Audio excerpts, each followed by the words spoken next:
Hi everyone, welcome to my channel. ತಮ್ಮೆಲ್ಲರಿಗೂ ನಮ್ಮ ಚಾನಲ್ಗೆ ಸ್ವಾಗತವನ್ನು ಕೋರುತ್ತಾ ಇವತ್ತಿನ ವಿಡಿಯೋದಲ್ಲಿ ಆದರ್ಶ ವಿದ್ಯಾಲಯ ಪ್ರವೇಶ ಪರೀಕ್ಷೆ 2025ರ ಕುರಿತು ಕೆಲವು ಇಂಪಾರ್ಟೆಂಟ್ ಅಪ್ಡೇಟ್ಸ್ಗಳನ್ನು ತಮ್ಮೊಂದಿಗೆ ಹಂಚ್ಕೊಳ್ತಾ ಇದ್ದೀನಿ. ಅದಕ್ಕೂ ಮೊದಲು ನೀವು ನಮ್ಮ ಚಾನಲನ್ನು ಮೊದಲ ಬಾರಿಗೆ ನೋಡ್ತಾ ಇದ್ದರೆ ನೀವು ನಮ್ಮ ಚಾನಲನ್ನು ಸಬ್ಸ್ಕ್ರೈಬ್ ಆಗಿ ಅಂತ ಹೇಳ್ತಾ okay let's begin the video. ನಿಮಗೆಲ್ಲ ಗೊತ್ತಿರುವ ಹಾಗೆ ದಿನಾಂಕ 23ನೇ ಮಾರ್ಚ್ 2025ರಂದು ಆದರ್ಶ ವಿದ್ಯಾಲಯ ಪ್ರವೇಶ ಪರೀಕ್ಷೆಯು ಪೂರ್ಣಗೊಂಡಿದೆ. ಈ ಪ್ರವೇಶ ಪರೀಕ್ಷೆಯು 100 ಅಂಕಗಳಾಗಿದ್ದು 2 ಗಂಟೆ 30 ನಿಮಿಷ ಅವಧಿಯನ್ನು ಒಳಗೊಂಡಿದೆ. ಇದಕ್ಕೆ ಸಂಬಂಧಪಟ್ಟ ಕೀ ಆನ್ಸರ್ಗಳನ್ನು ನನ್ನ ಯೂಟ್ಯೂಬ್ ಚಾನಲ್ನಲ್ಲಿ ಪ್ರಸ್ತುತಪಡಿಸಿರುತ್ತೇನೆ, ತಾವು ಕೂಡ ವೀಕ್ಷಿಸಬಹುದಾಗಿದೆ. ಇನ್ನು ಪ್ರಮುಖ ವಿಷಯಕ್ಕೆ ಬರುವುದಾದರೆ, ಕರ್ನಾಟಕ ರಾಜ್ಯದ 74 ಶೈಕ್ಷಣಿಕ ಹಿಂದುಳಿದ ಬ್ಲಾಕ್ಗಳಲ್ಲಿ 74 ಆದರ್ಶ ವಿದ್ಯಾಲಯಗಳನ್ನು ನಡೆಸಲಾಗುತ್ತಿದೆ. ಈ ಶಾಲೆಗಳಲ್ಲಿ 6ರಿಂದ 10ನೇ ತರಗತಿಯವರೆಗಿನ ಆಂಗ್ಲ ಮಾಧ್ಯಮದಲ್ಲಿ ಬೋಧನೆಯನ್ನು ಮಾಡಲಾಗುತ್ತಿದೆ. ಪ್ರತಿಭಾವಂತ ಗ್ರಾಮೀಣ ವಿದ್ಯಾರ್ಥಿಗಳನ್ನು ಗುರುತಿಸಿ ವಿದ್ಯಾರ್ಥಿಗಳ ಸಮಗ್ರ ಹಾಗೂ ಬೌದ್ಧಿಕ ಮಾನಸಿಕ ಬೆಳವಣಿಗೆಗೆ ಪೂರಕವಾಗುವ ಅತ್ಯುತ್ತಮ ಗುಣಮಟ್ಟದ ಶಿಕ್ಷಣವನ್ನು ನೀಡುವುದು ಆದರ್ಶ ವಿದ್ಯಾಲಯದ ಪ್ರಮುಖ ಗುರಿಯಾಗಿರುತ್ತದೆ ಅಂತ ಹೇಳಲಾಗಿದೆ. ಇಲ್ಲಿ 2017-18ನೇ ಸಾಲಿನಿಂದ 6ನೇ ತರಗತಿಯಿಂದ NCERT ಅವರ ಪಠ್ಯಕ್ರಮವನ್ನು ಹೊಂದಿದೆ. ಇಲ್ಲಿ ಹಾಗಾದರೆ ಪ್ರಥಮ ಭಾಷೆ ಇಂಗ್ಲಿಷ್ ಆಗಿರುತ್ತದೆ. ಇದು ಕೂಡ NCERT ಅವರ ಸಿಲೆಬಸ್ ಇರುತ್ತದೆ. ಇನ್ನು ದ್ವಿತೀಯ ಭಾಷೆ ಕನ್ನಡ, ಕರ್ನಾಟಕ ರಾಜ್ಯದ ಸಿಲೆಬಸ್ ಇರುತ್ತದೆ. ಇನ್ನು ಹಿಂದಿ, ಗಣಿತ, ವಿಜ್ಞಾನ ಮತ್ತು ಸಮಾಜ ವಿಜ್ಞಾನಗಳು NCERT ಸಿಲೆಬಸನ್ನು ಹೊಂದಿವೆ.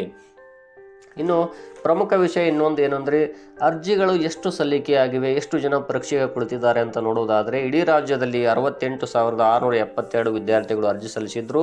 ಅದರಲ್ಲಿ 60,000ಕ್ಕೂ ಹೆಚ್ಚು ವಿದ್ಯಾರ್ಥಿಗಳು ಇಲ್ಲಿ ಪರೀಕ್ಷೆಯನ್ನು ಬರೆದಿದ್ದಾರೆ.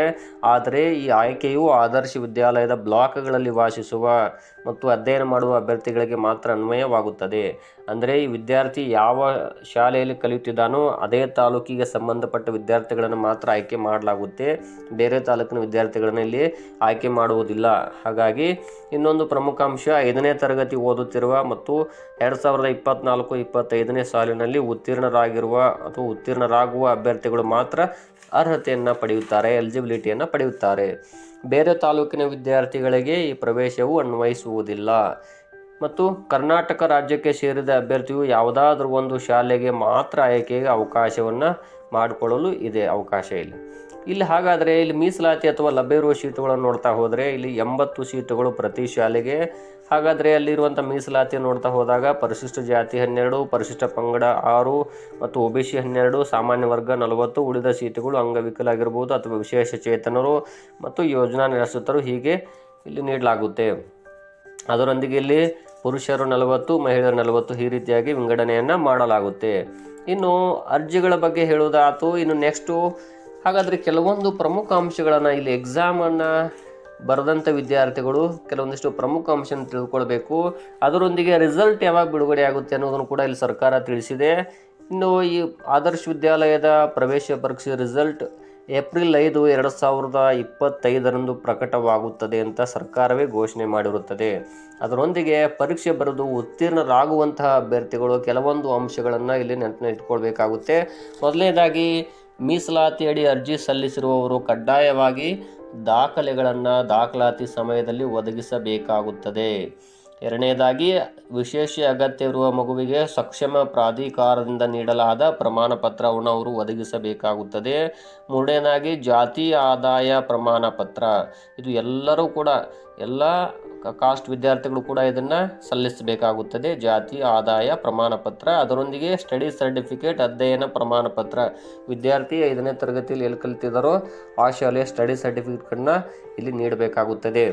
ಅದರೊಂದಿಗೆ ವಾಸಸ್ಥಳ ಪ್ರಮಾಣ ಪತ್ರ. ಬೇರೆ ತಾಲೂಕು ಅಥವಾ ಬ್ಲಾಕ್ಗಳಲ್ಲಿ ವಾಸಿಸುವ ಅಥವಾ ಬೇರೆ ರಾಜ್ಯದಲ್ಲಿ ವಾಸಿಸುವಂಥ ಅಭ್ಯರ್ಥಿಗಳು ಇಲ್ಲಿ ವಾಸಸ್ಥಳ ಪ್ರಮಾಣ ಪತ್ರವನ್ನು ಸಲ್ಲಿಸಬೇಕಾಗುತ್ತದೆ. ಅದರೊಂದಿಗೆ ಇಲ್ಲಿ ಇನ್ನೊಂದಿಷ್ಟು ಪ್ರಮುಖ ಅಂಶಗಳಂದರೆ, ಇಲ್ಲಿ ಆಧಾರ್ ಕಾರ್ಡ್ ಆಗಿರ್ಬೋದು, ರೇಷನ್ ಕಾರ್ಡ್ ಮತ್ತು ಇಲ್ಲಿ ಫೋಟೋ, ಪಾಸ್ಪೋರ್ಟ್ ಸೈಜ್ ಫೋಟೋ ಆಗಿರ್ಬೋದು, ಈ ರೀತಿ ಎಲ್ಲ ದಾಖಲೆಗಳನ್ನು ಅವರು ಸಲ್ಲಿಸಬೇಕಾಗುತ್ತದೆ ಆಯ್ಕೆಯ ಸಂದರ್ಭದಲ್ಲಿ. ಒಟ್ಟಾರೆಯಾಗಿ ಎಲ್ಲ ದಾಖಲೆಗಳನ್ನು ತಾವು ಪರಿಶೀಲಿಸಿ ಅದರೊಂದಿಗೆ ತಮ್ಮ ಹತ್ರ ಇನ್ನೂ ಯಾವುದಾದ್ರೂ ದಾಖಲೆಗಳಿಲ್ಲ ಅಂದರೆ ತಕ್ಷಣವೇ ಅಪ್ಲೈ ಮಾಡಿ ಅಂತ ಹೇಳ್ತಾ, ಇನ್ನೂ ಯಾರು ನಮ್ಮ ಚಾನಲಲ್ಲಿ ಈಗಾಗಲೇ ನಿನ್ನೆ ದಿನ ನಡೆದಂಥ ಪರೀಕ್ಷೆಗೆ ಸಂಬಂಧಪಟ್ಟಂತಹ ಕೀ ಆನ್ಸರ್ಗಳನ್ನು ನಾನು ಅಪ್ಲೋಡ್ ಮಾಡಿರ್ತೀನಿ, ತಾವು ಕೂಡ ವೀಕ್ಷಿಸಬಹುದಾಗಿದೆ ಅಂತ ಹೇಳ್ತಾ